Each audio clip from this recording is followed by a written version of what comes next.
oras sa DYHP alas 5:12 sa kahaponon. Headlines. Uluhan sa ato mga balita, Cebu City Mayor Nestor Archival ni simpatiya sa mga lumulupyo sa Barangay Binaliw nga nipahigayon og signature campaign batok sa Waste to Energy kon WTE. Medical services ipahigayon sa mga kalungsuran sa probinsya sa Sugbo karong simanaha. Samtang kapulisan sa probinsya sa Sugbo nihatag na og hugot nga seguridad sa gobernadora sa lalawigan sa Sugbo ug sa pamilya ni ini lakip sa pahugtan ang security. Mao ang Kapitolyo diin naa nag-opisina ang gobernadora ug ang uban pang opisyal sa probinsya.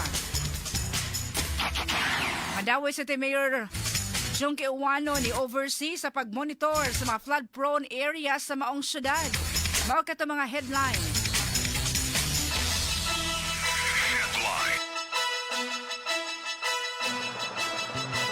Sugbo, Kabisayan ug Mindanao, Pilipinas, worldwide, maayong hapon. Kini si Radio Man, Aida de la Cruz Tampos, muhatod sa ato mga balita news updates. Ano karong Martes, makasama Pebrero 10, 2026. Kumusta niyong kahapon ng karong makasama diri sa Cebu City area, dag-o man gihapon atong kalangitan. Ito ang nahinuon ang uwan, samtang inanay nang nawala ang tutaligsik. Kumusta niyong kahaponon karon ang inyong pag-andam paingon ng panihapon karong orasa sa atong kalungsuran, sa atong mga mountain barangays, igon man sa mga karinderyas nga nagpaminaw karon o mga misis or ginang sa mga panimalay nga nag-andam na alang sa panihapon karong orasa. Naminaw sila mga Radio 612 mga kasama, tangin ninyo ang atong ang DYHP Answer to Win promo atong mga pangutana. May kalabitan gihapon sa ato mga news programs, sa ato mga news reports, ang tubag ni ini narapod sa ato ang balita apan ang premyo ipaagi sa GCash 200 pesos ang makatubag sa insakto sa atong pangutana ug nakalike sa DYH Parents Cebu Facebook page ug ang Facebook page Attorney Rufil Fernandez Banyo. Mga OFWs, overseas Filipino workers, mayong hapon ato mga motorista, taxi drivers ug uban pa nga nagpaminaw karon samtang nagmaneho sa tagatag sa mga sakyanan, mayong hapon. O karon sa detalye na sa ato mga balita, si Cebu City Mayor Nestor Archival ni simpatiya sa mga mulupyo sa Barangay Binaliw nga nipahigayon og signature campaign batok sa Waste to Energy kon WTE. Kasama mo sa balita Radio Man Eli Bolonos. DYHP RMN Report. Ni simpatiya sa Cebu City Mayor Nestor Archival sa mga mulupyo sa Barangay Binaliw nga nipigayon og signature campaign batok sa Waste to Energy kung WTE. Wa ino masayon ang mayor nga dunay WTE facility nga tukuron niya sa nasutang barangay. Apan una nagpadayag ni Archival nga siya pabor sa pag-establishar og WTE sa syudad kung kini dunay pagtugot sa mga ahensya sa kagamahanan. Gawas pagsupag sa posibleng katukuran sa WTE, ginususab sa mga residente sa Binaliw ang higpit ng pagsira sa landfill niini. Kinuman ni dahili ang mga basura sa maong pasilidad nitong miaging buwan nga nikalasog 36 ka kinabuhi og diangol sa 18 ka individual. Mato ni Archival nga siya nasabot sa gibati sa mga mulupyo sa nasutang barangay ug siya ni simpatiya ni ini. I sympathize with them o kung sa ilang gibati. Considering na mag-unang good siya bitaw na igo sila dito. Sila man din naapektahan. So I agree with them. Pero ang ato lang is ako nang gisulti, I'm not against the WTE. Ug unsay aprobahan sa national agencies na angay, then I will just go with it. I don't have problems with that. Si Mayor Nestor Archival una nang ikatahawag ang operator sa Binaliw landfill ang tinguhang bubukas ug balik sa nasutang pasilidad so dining buwana. Kasama mo sa Cebu City Hall kini ang inyong Radio Man Eli Balonos, DYHP Tatak RMN. DYHP Radyo mo nationwide. At oras alas 5:17 sa kahaponon.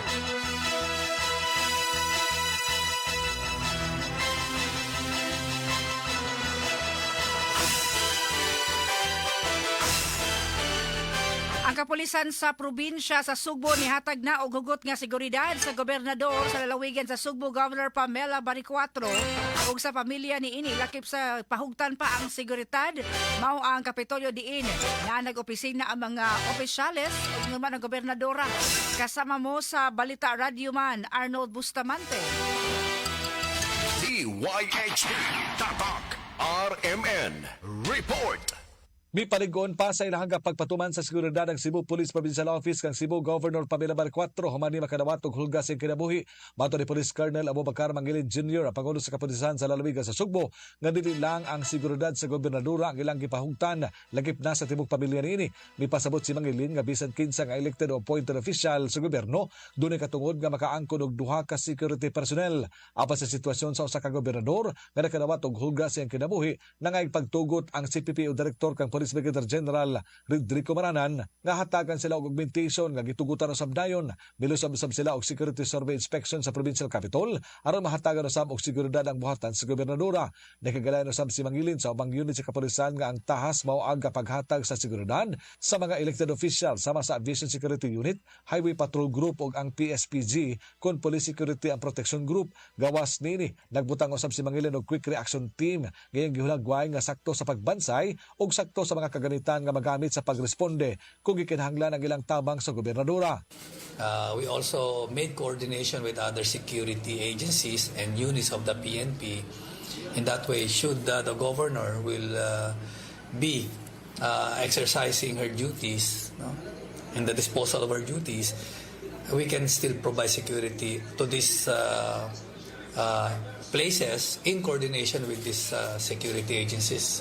Like for example, the Aviation Security Unit, the Highway Patrol Group, and most especially the PSPG. Gitugar sab ni Mangilin nga usa silang rekomendasyon nga magbutang og police detachment sa Capitol Ground alang sa seguridad dili lang sa gobernadora kundi lakip na sa tanang opisyal sa probinsya sa Sugbo. Gilan nila ang Kapitolyo nga usa ka vital installation sanglit na ang opisina ang labing taas nga opisyal sa kagamanan sa lalawigan sa Sugbo. Samtang bahin sa hulga nga nadawat ta sa gobernadora, mato ni Mangilin nga dunay higala si Bar 4 nga nagpahibaw og labot na sa presensya sa gingong nagtinguha sa kinabuhi niini. Kini mao hinungdan nga giilan nila kini nga usa ka seryoso nga hulga nga ngayan nga hatagan dayon sa dinalian nga pagtagad sa kapulisan pinagi sa pagpalawom sa himuon nga investigasyon. Nakigalayo na sila sa ubang unit sa kapulisan sama sa intelligence community alang sa himuon nga validation. Yes, in fact, as I've said earlier, we made our validation already, and in fact, we are already in coordination with certain police units where accordingly this group may be coming from. The group that was allegedly contracted to hit our governor. Si Police Colonel Abubakar Mangilin, may palapad pa ang CPPO silang koordinasyon ganing gawas na sila sa Central Visayas tungod kay ilang nasuta nga diri sa Carion City ang naghatag og hulga sa gobernadora. Wala pa sa pagkakaroon nga matumbok at persons of interest. Apan mato ni Mangilin, naduna na sila gitan-aw nga grupo nga dalang bikit sa Gun for Hire Group. Kasama mo sa Cebu Police Provincial Office ang inyong Radyoman Arbo sa DYHP Tatak RMN. Radyo mo nationwide. At oras alas 5:20 sa kahaponon samtang sa atong ang DYHP Answer to Win promo ato pangutana karong hapuna sayon ra gyud kaayo kinsa man ang taas nga public official nga matud pa aduna karoy security threat. Ato baliko na sa DYHP Answer to Win promo makadaog og 200 pesos nga GCash pagkasayo na lang gyud. Tubagan ning pangutana nato karong hapuna kinsa man ang taas nga public official diri sa Kapitolyo nga iyahang security gipahugtan pa lumikan sa hulga sa seguridad. Type lang inyong tubag sa atong pangutana sa DYHP Answer to Win promo sa atong live program karon ug ang labaw sa tanan siguraduha lang nga naka-follow mo sa DYHP RMN Cebu Facebook page ug ang official Facebook page ni Attorney Rufil Fernandez Banyok. Attorney Rufil Fernandez Banyok official mo na official Facebook page. Pero galing naka-like na mo sa duha ka mga pages unya nakatubag mo sa pangutana hala. Comment na hindi ang mapili ta kinsay naka tubag sa sakto nga tubag sa atong pangutana karon og share po ang atong live program karong hapon na magkasama DYHP Answer to Win promo kinsa man ng top official sa Kapitolyo nga nagkatubang karon og security threat. Tubag na magkasama DYHP Answer to Win promo. Di pa matapos atong tulumanon atong basahon kinsa man ato ang swerteng mananaog karong hapuna sa atong DYHP Answer to Win promo. At oras alas 5:22 sa kahaponon sa dugang pangbalita. medical services ipahigayon sa makalungsuran sa probinsya sa Sugbo karong simanaha. Kasama mo sa Balita Radyoman, RV Veloso. DYHP Tatak RMN Report. Padayon ang medical mission ug services sa probinsya sa Sugbo sa mosunod nga mga adlaw taliwa kini sa sagunson nga pag-uwan.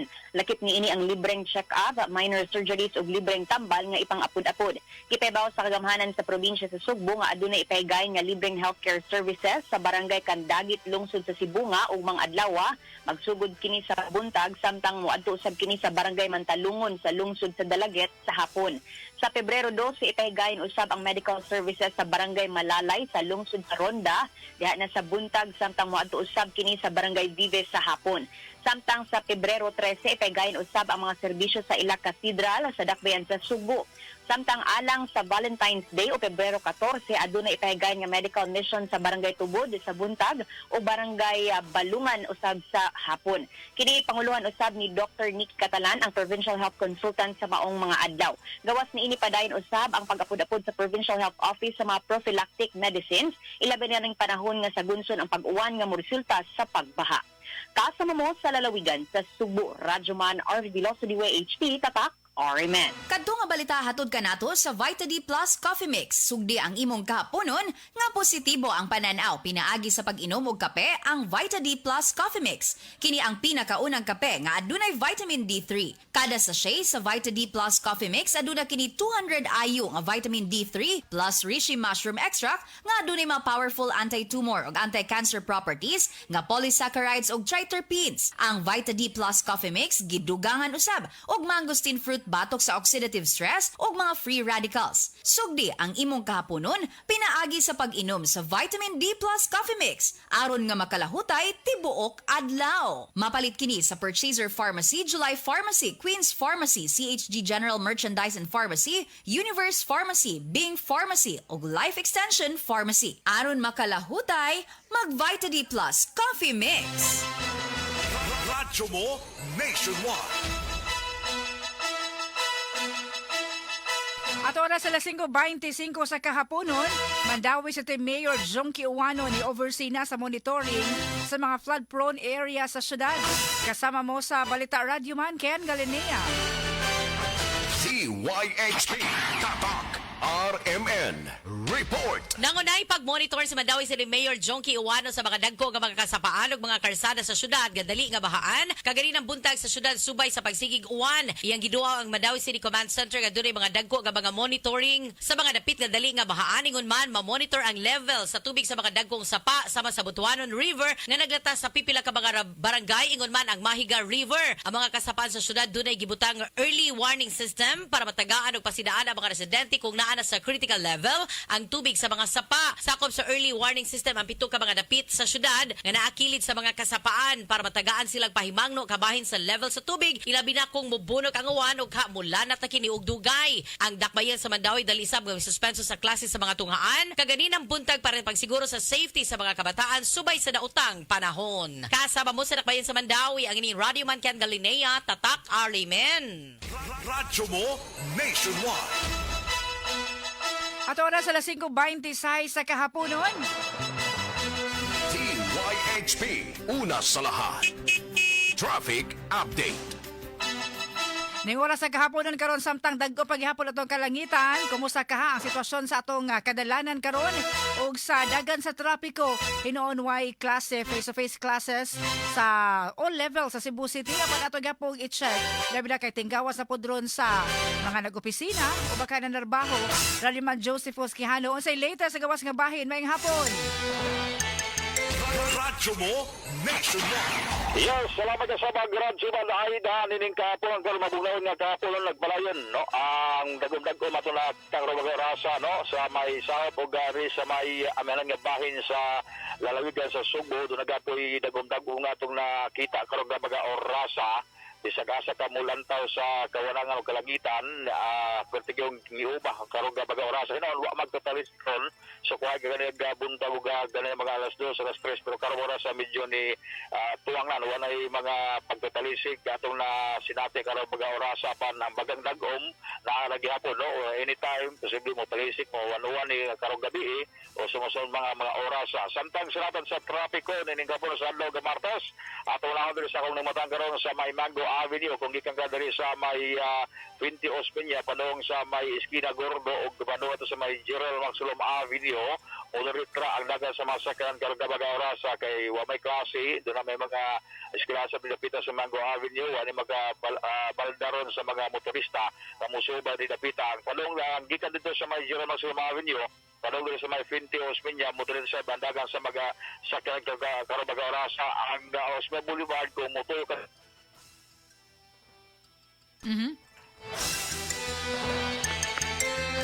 Yes, kasaban GQ.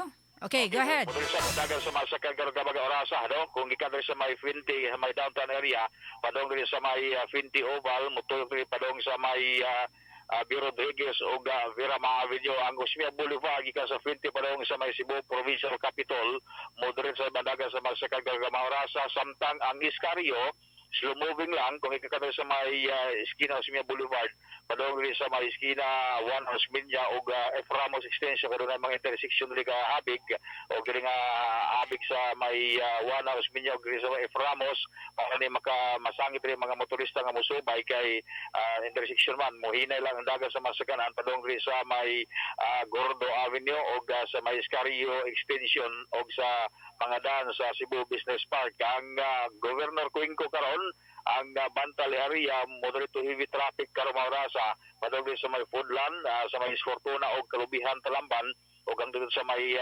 Talamban proper.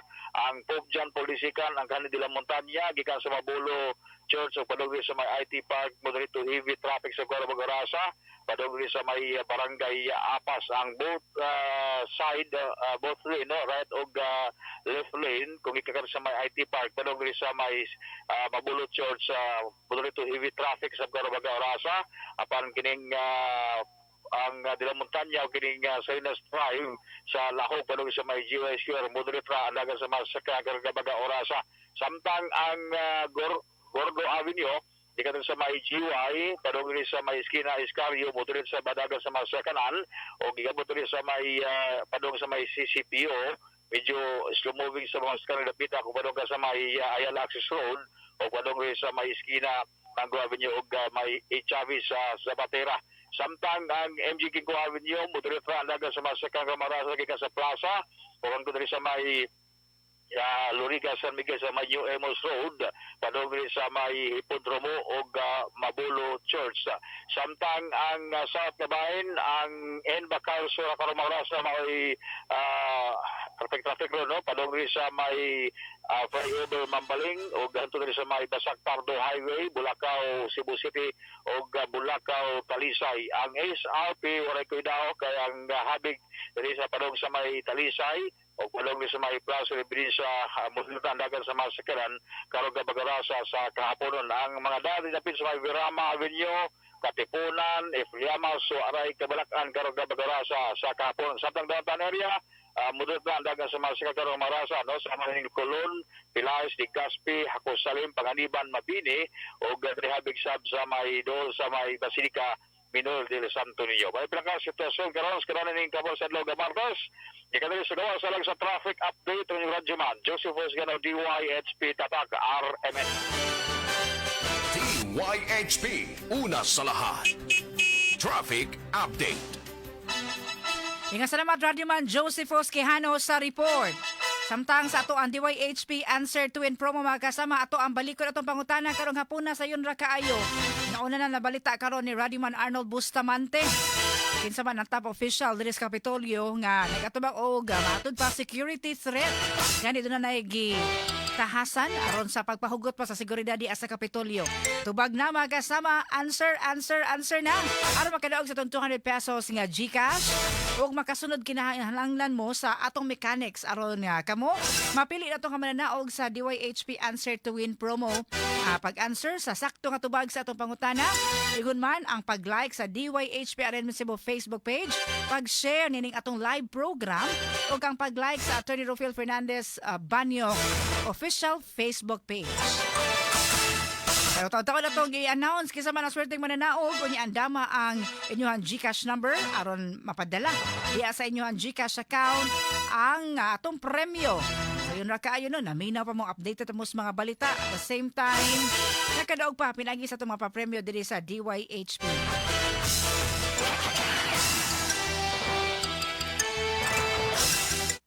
O kini nga portion dalit kanato sa Life Extension Vitamin D3. Ang regular nga pagsuplemento sa Life Extension Vitamin D3 makatabang ang pagpalikon pa sa atong immune system, kasama ato immune system. Labi na gid ato resistensya, importante kayo karon mga panahona. Life Extension Vitamin D3 nasayod ba mga kini gi-recommendar sa mga medical doctors. 100% ang gimo sa Life Extension sa USA. Og ang libreng medical check-up, libreng medical consultation Lunes ngadto sa Sabado alas 8 sa buntag, ngadto sa alas 5 sa kahaponon. Diri sa Cebu Doc Health and Science Building, Osmeña Boulevard, buyon gyud na sa Cebu Gospel Church. Samtang sa ADM Building diya sa Kansaga Konsolasyon, napo diha ang Life Extension Vitamin D3 Clinic labi na sa taga Norte. Doon na may mga pangutana labi na sa pag-orders, labi na kung doon ay mga itanya nga discount diya sa mga clinic sa Life Extension. Tawag lang ani nga numero 416-1655 0917-318-1161. Life Extension Vitamin D3 for longer life. At oras sa 5:34 na, nga pa mga balita magkasama atong weather update karong hapuna sa atong pagbalik kuman sa mga pahinumdom.